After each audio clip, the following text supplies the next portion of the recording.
उसमें मृत्युदंड प्राप्त होने वाला एक आतंकी का संबंध दुर्भाग्य से आजमगढ़ से भी है और उसके परिवार का संबंध समाजवादी पार्टी से है। आप अनुमान कर सकते हैं समाजवादी पार्टी के मंसूबे क्या हैं। और ये केवल आज की आतंकी घटना पर न्यायालय के आए हुए फैसले से नहीं, भाइयों बहनों, याद करिए 2012 में जब समाजवादी पार्टी की सरकार बनी थी तो समाजवादी पार्टी की सरकार ने जो सबसे पहला फैसला लिया था, उस समय उनका जो सबसे पहला फैसला था वह फैसला भी था श्री राम जन्मभूमि पर आतंकी हमला करने वाले आतंकवादियों के मुकदमों को वापस लेने का। काशी में संकट मोचन मंदिर पर आतंकी हमला करने वाले आतंकवादियों के मुकदमों को वापस लेने का। अयोध्या, लखनऊ और वाराणसी की कचहरियों पर आतंकी हमला करने वाले आतंकवादियों के मुकदमों को वापस लेने का। भाइयों बहनों, सरकार की कार्यपद्धति उसके नेताओं की कार्यपद्धति से बहुत स्पष्ट देखने को मिलती है।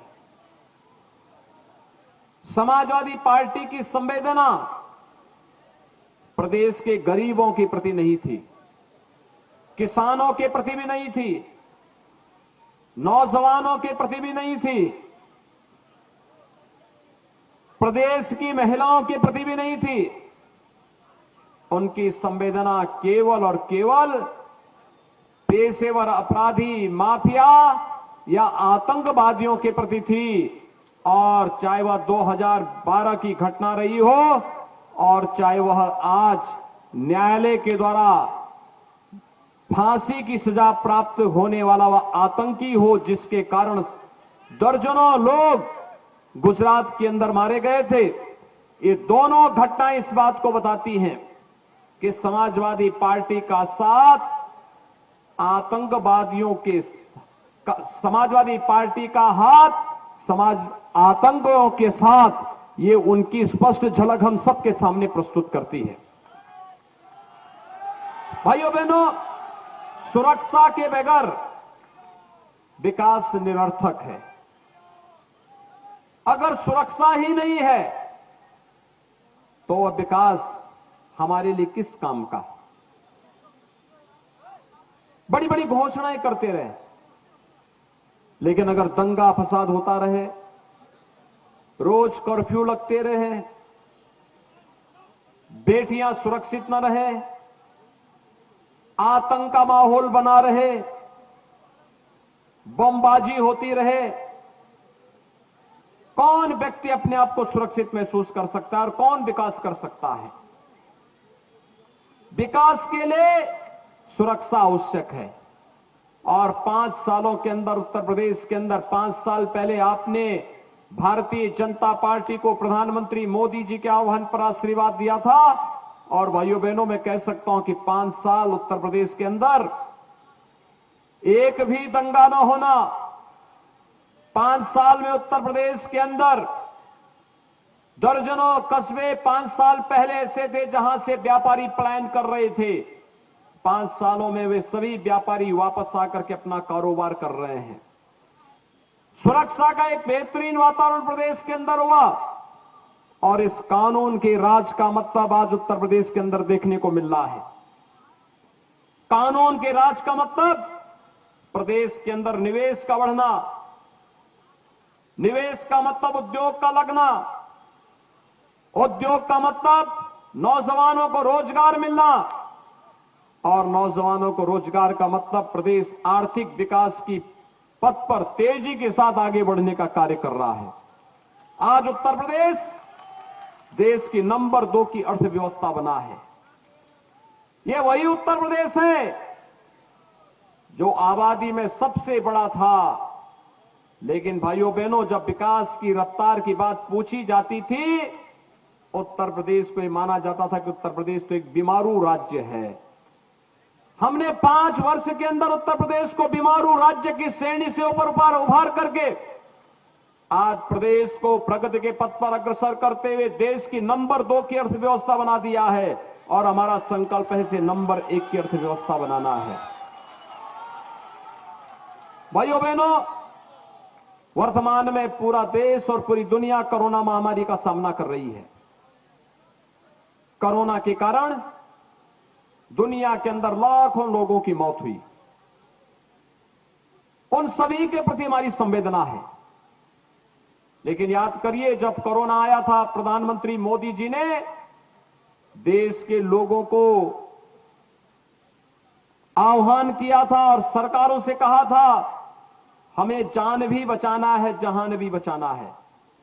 और भाइयों बहनों, कोविड प्रबंधन का कार्य कैसे होना है? फ्री में टेस्ट, फ्री में उपचार, फ्री में वैक्सीन, सबको वैक्सीन।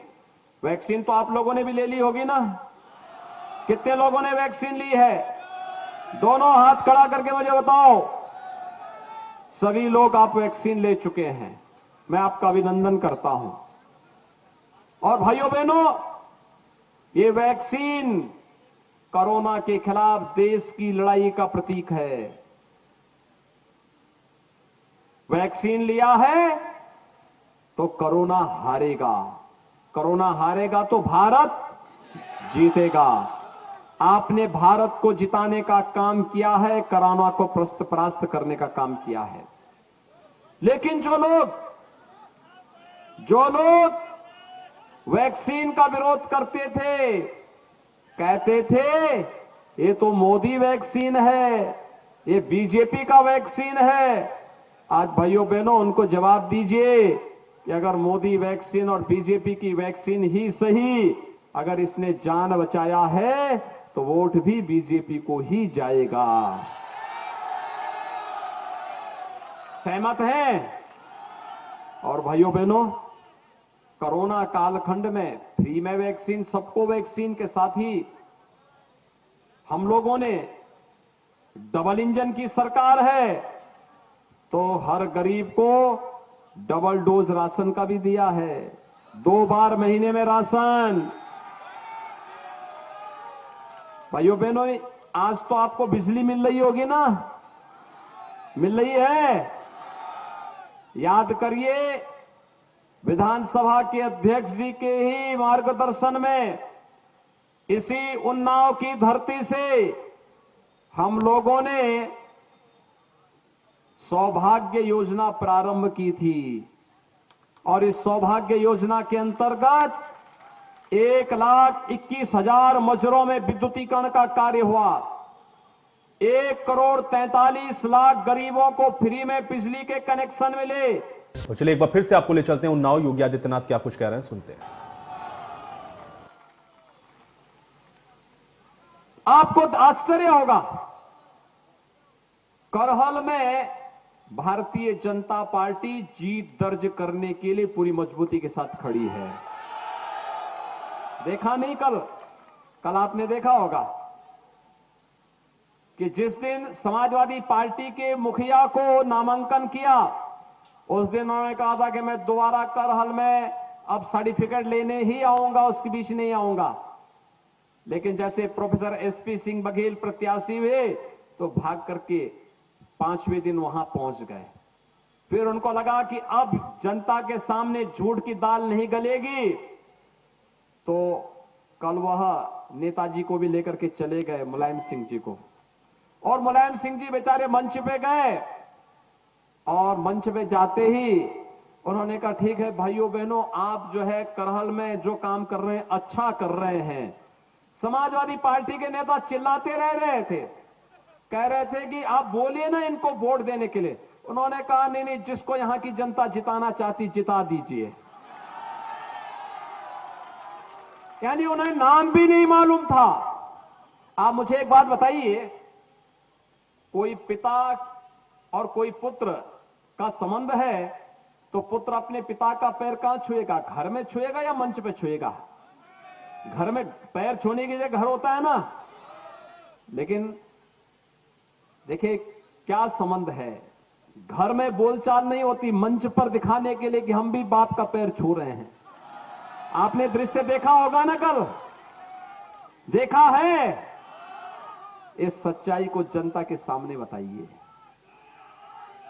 और भाइयों बहनों, इसमें तो सबसे बड़ी दुर्गति उस बेचारे शिवपाल की हो गई है, जो प्रदेश का नेता था, कल बेचारे को कुर्सी नहीं मिली तो यानी सोफे के हत्थे पे बैठा हुआ था।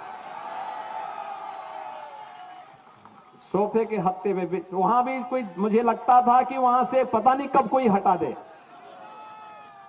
तो ये तो समाजवादी कुनबे के हाल हैं, जिनको स्वयं पे विश्वास न हो, उस पे प्रदेश की जनता कैसे विश्वास कर सकती है? करेगी क्या? और भाइयों बहनों, इनका विकास का मॉडल क्या था? देखिए, भारतीय जनता पार्टी की सरकार 2017 में आई। 2012 से 2017 के बीच समाजवादी पार्टी की सरकार थी। कितने गरीबों का मकान बनाने उन्होंने, प्रदेश में 18,000 गरीबों के लिए मात्र मकान स्वीकृत किए थे, दिया किसी को नहीं। और भारतीय जनता पार्टी की डबल इंजन की सरकार आई, उत्तर प्रदेश में 43,50,000 गरीबों को एक एक मकान मिला है। 43,50,000 गरीबों को। 2,61,00,000 गरीबों के लिए शौचालय बने हैं। 15 करोड़ गरीबों को महीने में 2 बार फ्री में राशन की सुविधा मिल रही है। और भाइयों बहनों, 9 करोड़ लोगों को प्रदेश के अंदर 5 लाख रुपए की स्वास्थ्य बीमा का कवर भारतीय जनता पार्टी की डबल इंजन की सरकार दे रही है। सबका साथ, सबके विकास की इस भावना को आगे बढ़ा रहे हैं। यहां पर हमारे अध्यक्ष जी भी कह रहे थे, चंद्रिका देवी के मंदिर के पुनरुद्धार का कार्य हो, यहां पर सौभाग्य योजना के माध्यम से हर घर बिजली देने का कार्य हो, और अभी तो हम लोग उन्नाव जिले के हर घर में पाइप से आरओ का पानी पहुंचाने की कार्य योजना को भी स्वीकृत कर चुके हैं। हर घर नल की योजना, यह भी आने वाला है। और विकास की योजनाओं को तेजी के साथ आगे बढ़ाने के साथ साथ यहां पर मुझे बताया गया भी कि राजा राम बख्श सिंह शिक्षा प्रसार समिति के द्वारा शिक्षा में बहुत अच्छा काम हो रहा है। 8 महाविद्यालय संचालित हैं, 15,000 बच्चे पढ़ रहे हैं, और अपना निजी विश्वविद्यालय भी ये शिक्षा प्रसार समिति स्थापित कर रही है। राज्य सरकार की नीति आ गई है, और आप देखना अगले उसमें विश्वविद्यालय भी आपका यहां पर खड़ा आपको मिलेगा।